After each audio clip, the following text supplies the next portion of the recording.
బంగారు పండ్లు అనే అనుదిన వర్తమాన కార్యక్రమం చూస్తున్న మీ అందరికీ ప్రభువైన యేసుక్రీస్తు వారి శ్రేష్టమైన నామంలో వందనాలు శుభములు తెలియచేసుకుంటూ ఉన్నాను.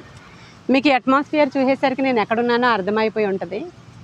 నేను వేరే ఊరు వచ్చాను కదా, మా మదర్ వాళ్ళ ఇంటికి వచ్చాను. ఈ రివర్ దగ్గరికి రాగానే నాకు ఒక ఇన్సిడెంట్ గుర్తొచ్చింది, మీతో షేర్ చేసుకోవాలి అని నేను ఇలా బంగారు పళ్ళు మెసేజ్ ఇక్కడ నుంచి మాట్లాడుతున్నాను మీతో.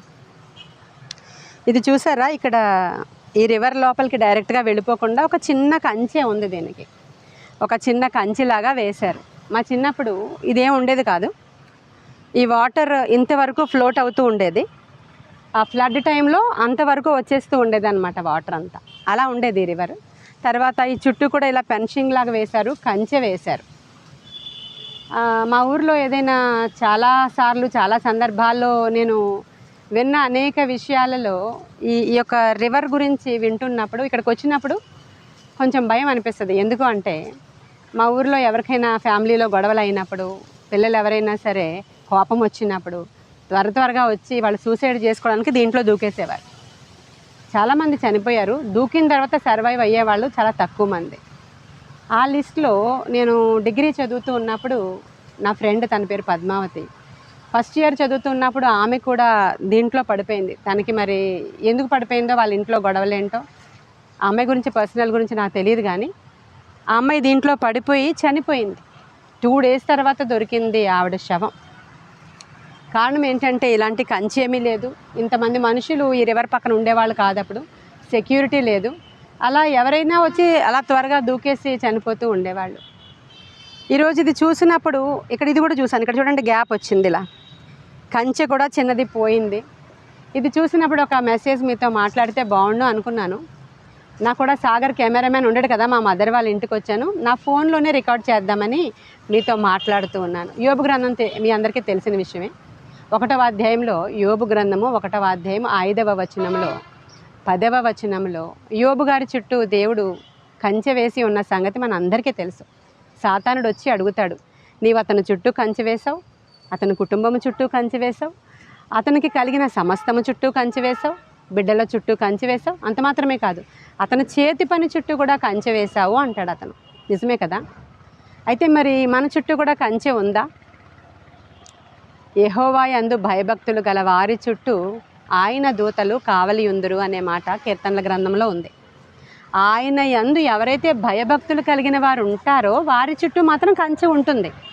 యోబు చుట్టూ ఎందుకు అంత కంచె ఉంది? ఆయన చుట్టూ, ఆయన సంపద చుట్టూ, ఆయన బిడ్డల చుట్టూ అంటే అనుదినము ఆయన ఉదయకాల సమయంలో అరుణోదయాన బలులర్పిస్తూ ఉండేవారంట, ప్రార్థనలు చేస్తూ ఉండేవారంట, ఆ బిడ్డల యొక్క అతిక్రమాలని ఒప్పుకుంటూ ఉండేవారంట.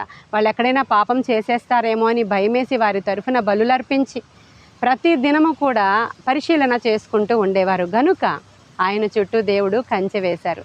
ఆ కంచె పేరు ఏంటో తెలుసా మీలో ఎవరికైనా? ప్రార్థన. హల్లెలూయా చెప్దామా? ప్రార్థన అనే కంచె. ప్రార్థన అనే కంచె ఎవరికి ఉంటుందో వారి చుట్టూ కూడా ఎంతో ఆయన దూతలు కావలి ఉంటారనేది సత్యం. చాలామంది జీవితాల్లో ప్రార్థన ఉండదు, చాలామంది జీవితాల్లో కుటుంబ ప్రార్థన ఉండదు, చాలామంది అసలు ప్రార్థనకి ఇంపార్టెన్స్ ఇవ్వరండి వారి జీవితాల్లో.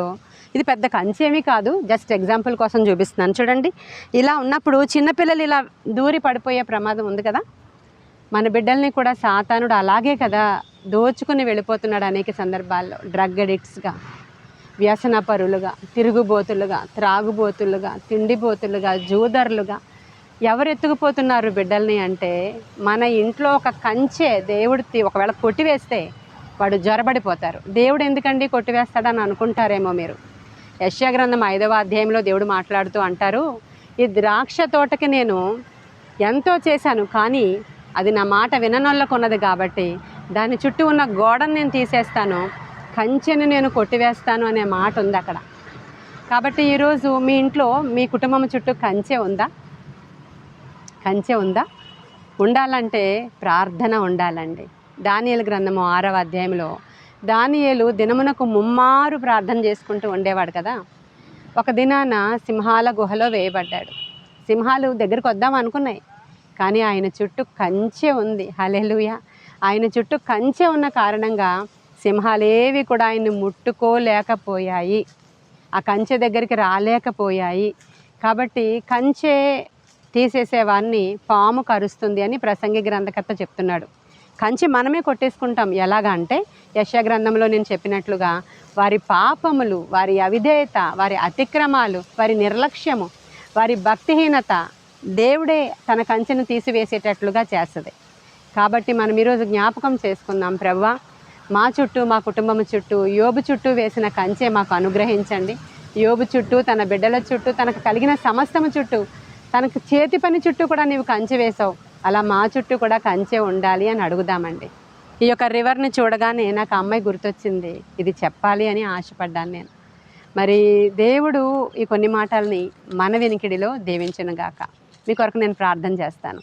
మహాపరిశుద్ధుడైన తండ్రి, మహోన్నతుడైన దేవ, సర్వాంతర్యామి, సర్వశరీరులకు దేవుడా, సకలాశీర్వాదాలకు కారణభూతుడైన తండ్రి, తేజోమయుడా దేవ, ఈ స్థలంలో నిలవబడి నేను ప్రార్థన చేస్తున్నాను ప్రభా. వినుచున్న వారందరి కొరకు ప్రార్థిస్తున్నాను. ఈ ఉదయకాల సమయంలో గొప్ప కార్యాలు వారి గృహంలో జరిగించండి. ఆత్మ కార్యాలు వారి గృహంలో జరిగించండి. వాక్యము వినుట ద్వారా, ఈ రోజు నుంచే కుటుంబ ప్రార్థన చేయటం ద్వారా చాలామందికి అది నిర్లక్ష్యము తండ్రి. కానీ అది ఎంత పెద్ద కంచె మా చుట్టూ వేస్తుందో ఈరోజు ఆ బిడ్డలకి చెప్పాలని నేను ఆశపడుతూ ఉన్నాను. బలమైన కార్యాలు జరిగించమని నీ కృపగల హస్తానికి వినువారందరినీ కూడా సాతానుడి యొక్క చెరలో నుంచి విడిపించి, ఈ స్వరము ఎందరి గృహాలలోనికి వెళ్ళిందో ఈరోజు వారందరి గృహాల చుట్టూ అగ్ని కంచె, రక్త కంచె, రక్షణ కంచె వేసి మీరు ప్రొటెక్ట్ చేయమని నజరేయుడైన యేసు నామములో అడుగుచున్నాము తండ్రి.